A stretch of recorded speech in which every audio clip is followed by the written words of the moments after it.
Hello and thanks for using HailStrike. I'll be quickly walking you through some of what HailStrike has to offer, so let's get started.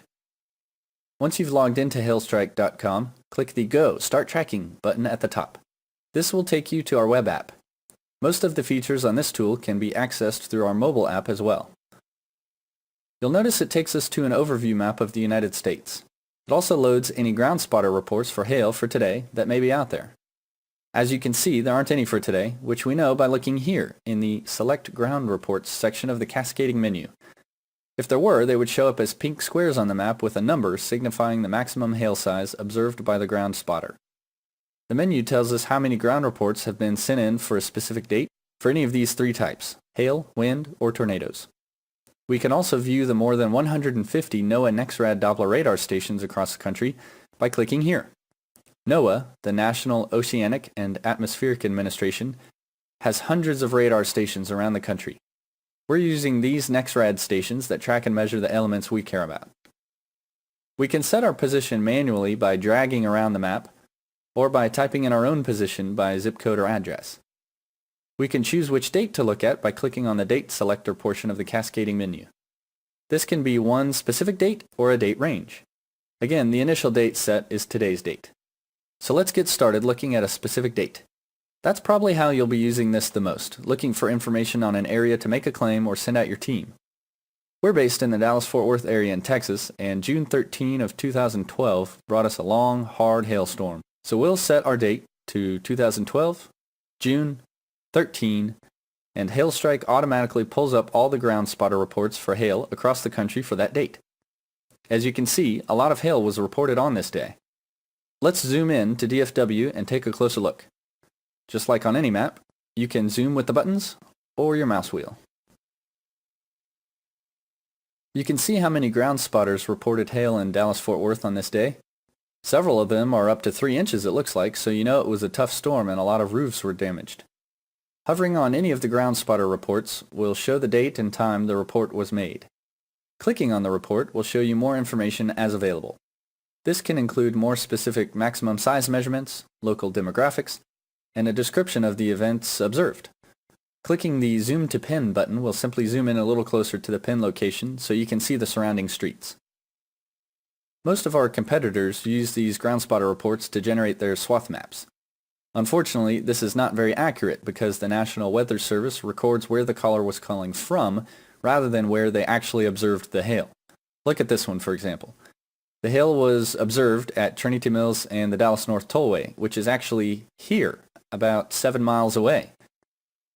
It's a good way to start, but we wanted to give you more specific information to focus your efforts and make your company much more profitable. And so we've brought you two products, Paths and Aniswaths, which are both generated from the NEXRAD radars. First, let's look at the paths of this storm by turning on Paths and clicking Show Paths. Notice our zoom is reset to fit the radius of our circle around the center point. This is a 50-mile radius, which we can change to 100 miles if desired, but this may make things run a little slowly for you since it has much more data to process on each request. So we saw 3 main tracks of hail through the Metroplex here. There happen to be multiple paths shown along each track, each in its own color, meaning there were multiple cells of hail in the clouds, probably each at different elevations. As we all know, the more hail, the more damage. It looked like a couple of the paths went to the edge of our radius, so let's see if the storm continued on. We do this by moving our center point and clicking Show Paths again. Indeed, the storm continued almost down to Waxahachie. Notice I didn't have to pay extra for moving my map and clicking Show Paths again. That's because everything you see comes with our paid subscription. You don't have to pay per map or anything like that. It's an unlimited package. Looking back at the start of this path, we see that the radar supports the ground spotters report of 2 to 3 inch hail at Trinity Mills and the Dallas North Tollway. That's what the little numbered circles are along each path, the hail size that the radar picked up at that point.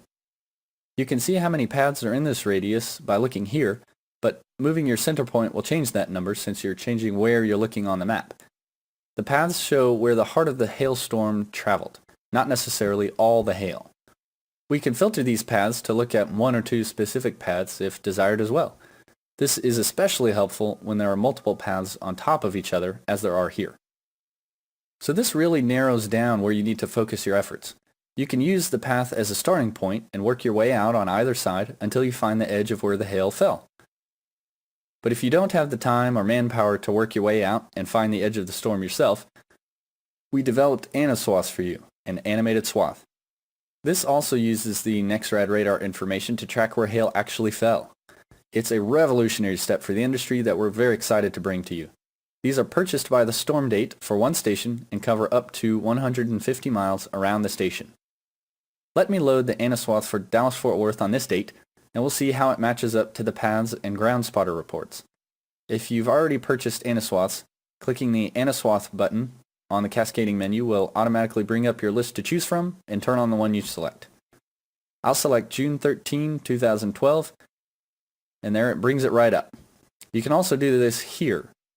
Since we've automatically been zoomed out to see the entire coverage of the NEXRAD radar at 150 miles, it's a little hard to see anything with the spotter reports and paths still on, so let's turn those off. By default, it plays through the activity frame by frame so you can see the direction, speed, and intensity of the storm's cell or cells. If you prefer, you can stop the animation to look at specific timestamps or to look at an overview. It looks like there were actually 4 tracks of hail in this storm, so let's zoom in on this one and take a closer look. As you can see, the storm was very intense as it went through southern Grand Prairie and Cedar Hill especially. Our legend shows just how intense it was. Again, Aniswaths only track and measure hail intensity, not rain and wind. So let's turn the paths back on to see where the hail fell in relation to the heart of the cell. You can see up here in the Carrollton and Addison area that the hail fell north of where the hail path began. I would assume this is because there was a wind coming out of the south pushing the hail northward. Using the two tools together like this helps you get a really good idea of what was going on up there in the sky. And you can see exactly where you'd want to put boots on the ground and where you don't need to go at all. If you have an area in which you want to work but don't necessarily know a storm date for that area, you can set your position and use the date range I mentioned earlier. This will show ground spotter reports that were reported within the date range you define for that location. As a note, it is only ground spotter reports and not necessarily all the activity picked up by the radar. Suppose you're a roofer in Oklahoma City and you're thinking of expanding into, say, the Tulsa area. What is business like there? Are there as many storms there as there are in Oklahoma City? This is one really good way to find out. First, you'd set your position to Tulsa, Oklahoma, and click OK. Notice it zooms almost all the way into the location so you can be sure you typed it in properly. This is very useful for a specific address, for example, if you're trying to find a specific house. Next, let's set our date range for the previous 2 years, which is the default, and choose the maximum radius of 10 miles. This will give us a 10-mile radius around downtown Tulsa. Click Scan for Activity, and we have our list of storm dates for Tulsa over the last 2 years. Hovering on each will give you a brief description next to the mouse and show the associated ground spotter report on the map. So let's zoom out a bit so we can see them all.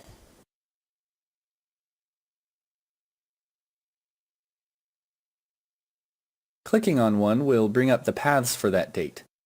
So this is a really good way to quickly find information about storm dates for a location or area. History mode is very similar but gives you a lot more information in a table view which you can then save or print. We'll go over that in more detail in another video. You can also create up to 10 text and email alerts to notify you or your team when a storm is approaching your service areas, or if a storm happens in your service area, depending on how you set it up, which again we'll show you in another video as well. Everything you saw in this video, except for the Aniswaths, is available to you with our paid subscription. Thanks for checking us out, and we hope you enjoy all that HailStrike has to offer.